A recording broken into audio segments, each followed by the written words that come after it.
some answers here, and until they ask us to leave. Okay. The question is, I understand. My understanding of the notice demand. Once you've already sent a credit bond to them, it puts them in a catch-22 situation. They can't go either way with it, as far as Okay. The question is that now you're not speaking of a silver bond, right? My understanding is that they will say or act like they can't do anything with it, and that's what they write back to us all the time, that they don't recognize it, but just demand for them and see if they will. If they will, then they're telling the truth. The majority of the time they won't, because they've already monetized it, and it's stamped all over the place by the Federal Reserve System that it's been monetized, and they've got it in some file somewhere, in some filing cabinet. They've already used it. That's right. Okay, you're asking is a second notice. Okay, the silver bond is a declaration for a sovereign to protect the sovereign's living soul, flesh and blood body. All right? Otherwise, the sovereign's living soul, flesh and blood body is the collateral for the straw man. Sorry. All right? Now, the question is what do we do with the other bond to allow them to discharge the charge? We haven't gotten that far yet, but I think we already know what the bond looks like. Just write a bond and say, here you go, here's my energy. You could actually just put the word bond up there and put your ink there, give it to them. They can actually take that and go get energy from it. They can get the discharge. Absolutely. That's true. You might want to put a tracking number there, which is a Social Security number.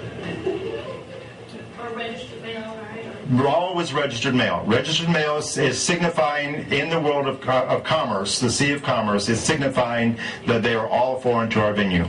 It's international. We are not domiciled. Certified mail is saying that we are domiciled within their system, that we are a debtor. We're fiction. Second notice and Registered mail. That's okay. Sovereign can't make a mistake, because you can always do a declaration in the form of a mistake affidavit. All right? There's two questions. Yeah.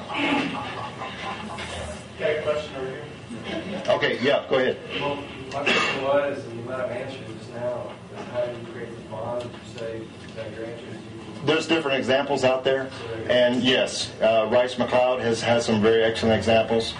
and you said as long I'm as sorry? Yeah. Go ahead and bring that, Walt. Walt has a very excellent example of the silver bond on this, and I don't know that you have just a regular bond without the silver, right? But Rice McLeod does, and there's other people out there. And like I said, all they're looking for is the energy, which is your ink. That's all they need. And if you have the word bond, hey, you put the straw man's name, put bicolon under reserve, give them the ink, and they can take that and they can go. That's right.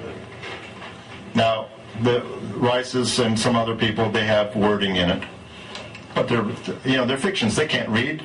They don't exist. I don't even know what they're doing, even taking it to the credit society. They can't do anything. It's the agents, the living souls behind these corporate fictions, acting in their corporate fiction capacity, that are doing everything. And they think that they're not vulnerable that way. I'm telling you, they are all vulnerable. If they don't uphold their oath of office to uphold the corporate charter, our public servants are fictions, and we put them in, we can take them out. We don't want to take out the office. We want to take out the unjust servant, the unjust living soul that is hiding and operating ruthlessly as a rogue in that office. They are supposed to operate and not violate the rights of the people. Now, if they do, they can't hide behind that corporate fiction. The big corporate fiction will roll over. They'll get them out. If the corporate charter of the big corporation is going to be jeopardized, they'll take that agent out. You see it all the time. They're doing it in their own system. Sheriffs and police chiefs and mayors and county clerks, whatever it may be, they're taking them out. Yeah, attorney generals. One of them of Texas, the former one, is in prison right now. Okay, would you use same acceptance for value technique for taxes and property? We are exempt. It's our exemption. Thank you very much. How many times have you used my copyright? My deeded copyright. It's my intellectual property in commerce. You put it into the record. By the way, the record is the common law. The filings is the fictional side. When you record something with a county recorder that wears two hats, the county recorder's hat is hidden underneath the county clerk's hat. But we, the people, we vote in a county recorder. And they always have a record number along with the filing number. Is this better than sending a bond? No, one thing. It freezes the whole system up. Now, whether that's better for them, I don't think it is. Because they have a charge now. It's like a battery. It's all charged, ready to explode, and they can't do anything with it. Well, they can. They can expunge it. They can throw it out and just write it off at the back end of the year on the charge off. They can charge it off in the charge off market. All right. So you're hearing these terms. Have you ever heard these terms before on TV and all that? The charge off market and buying bad debt and you know student loans and car loans and medical loans and all this, and you buy them for pennies on the dollar. Where do you think those notes came from? They came from big corporations or banks, which are corporations that charge it off. They're going to get the write-off one way or other. They're either going to get paid in the front with a promise to pay, or they're going to take it off at the end, in the back end. They're getting their payment, and then over and above that, they'll sell it for pennies on the dollar. If everybody has not received this, let's pass these around again and make sure that they receive it. I think it's pretty good theory. Yes, Ron. How do you copyright your name when there are 1,000 other John Smiths? Does your copyright cover only you or all of them? Very good question. There's only one number for your corporate fiction straw man. And if anybody else is using that number, it's called identity theft. All right? But I can guarantee you if people are out there and they haven't used it, all right, they haven't copyrighted, copy claimed, and you have it, it's first come, first serve. So how many John Smiths are there out there? How many John A. Smiths are there out there? How many John Allen Smiths are there out there? Probably a few. But does every single one have the same birth date, which is their birthright? Does every single one have the same Social Security number, which is their tracking number for their corporate fiction strawman name? No. They all have different numbers, don't they? So what are you doing? You're copyrighting the number as well. You're copyrighting the birth certificate number as well. You're copyrighting everything that is attached. All liens, levies, anything that's attached. All adhesion contracts, any contracts. The birth certificate is usually is considered the very first contract in commerce. It's the birth of a corporation when the living soul is birthed.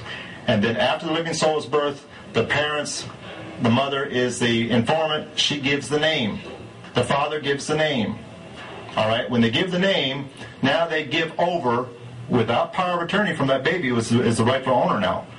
When my parents, my living soul parents, gave me my given appellation, my one given appellation, I didn't give them power of attorney to give it over to a corporate fiction called the state of Florida, and to give it to the governor and let him, sell it to the Department of Commerce. I didn't do that. I didn't say, excuse me, let me have the pen here. I want to sign the contract. So what they do? To get my seal, they put ink on the bottom of my feet and they put it on the contract.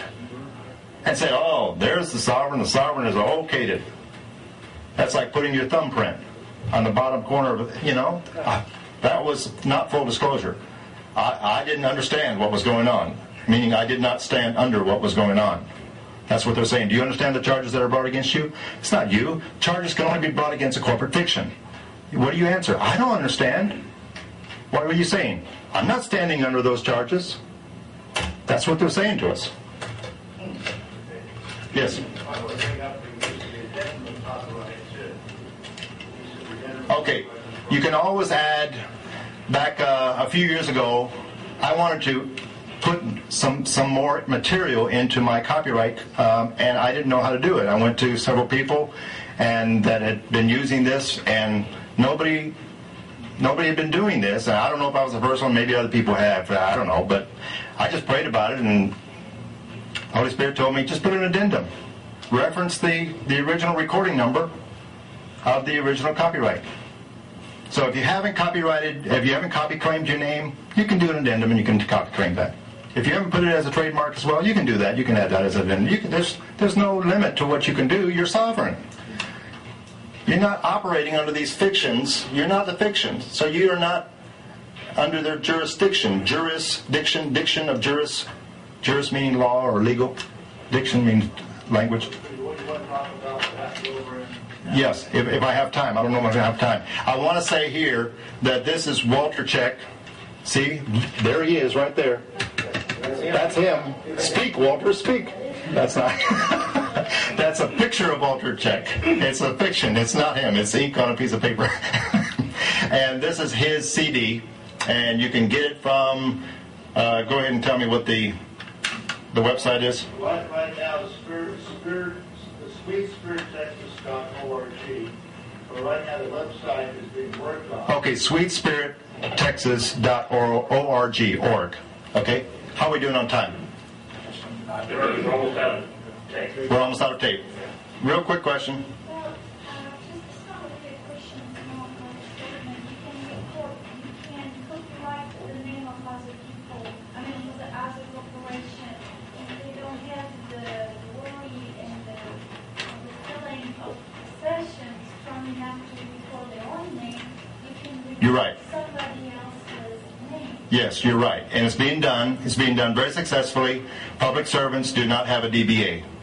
And I believe that the reason that the fictions are not doing DBAs, or the living souls behind the fictional office are not doing DBAs, that's a tacit admittal of being a fiction. Doing business as a fiction. So the question was, can you do others? Well, let's get back to the golden rule.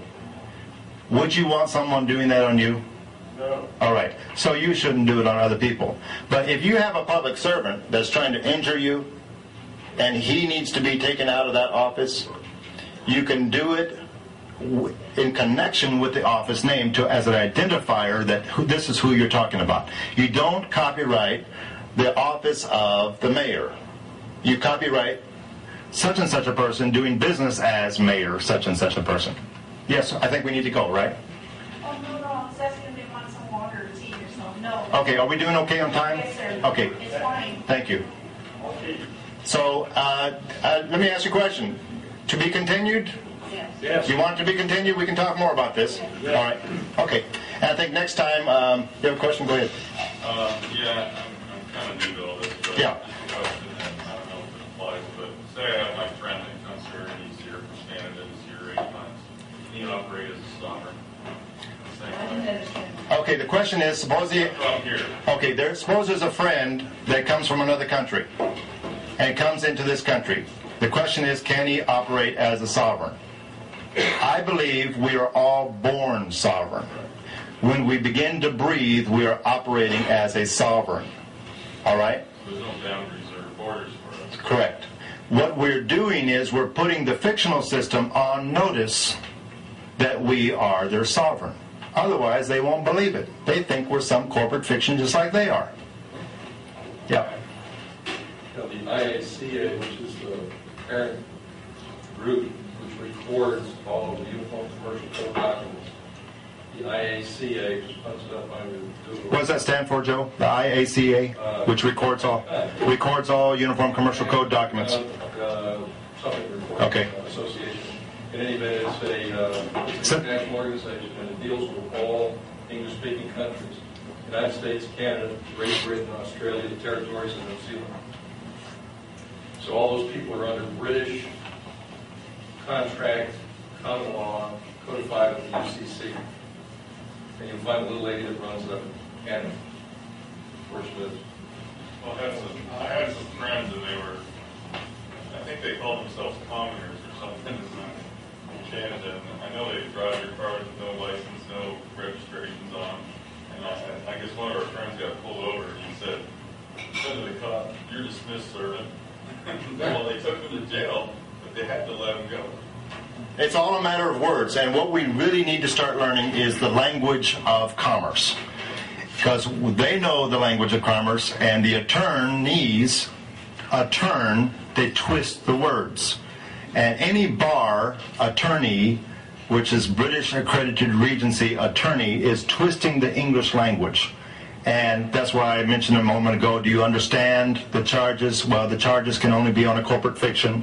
So you say, no, I don't understand. I'm just here to find out who has a claim against me. Claims are from sovereigns to sovereigns. Yes? Can you mention something about what's going on in Abilene, North Texas? Well, there's a city out here in West Texas. The question is, can I mention something about what's going on out in West Texas? The Living Soul servants, because they're acting in the capacity of a public servant, have been in dishonor for a long time, just like many of these municipal corporations and many of the state corporations and many of the federal corporations worldwide. All right? Most. And it's getting rampant. The question is, can I mention something about that? Well, I can just tell you we're right in the midst of it, and it's working. And the man that is the one that's signing by colon for all these documents, we are continuing to coach him to stay in honor. Never argue, never dialogue once you've fired. When you fire an attorney or you fire a public servant, the fiction doesn't exist. That Living Soul operating DBA, doing business as this fiction, doesn't exist. And on top of that, the title ownership has changed now from the big state corporation to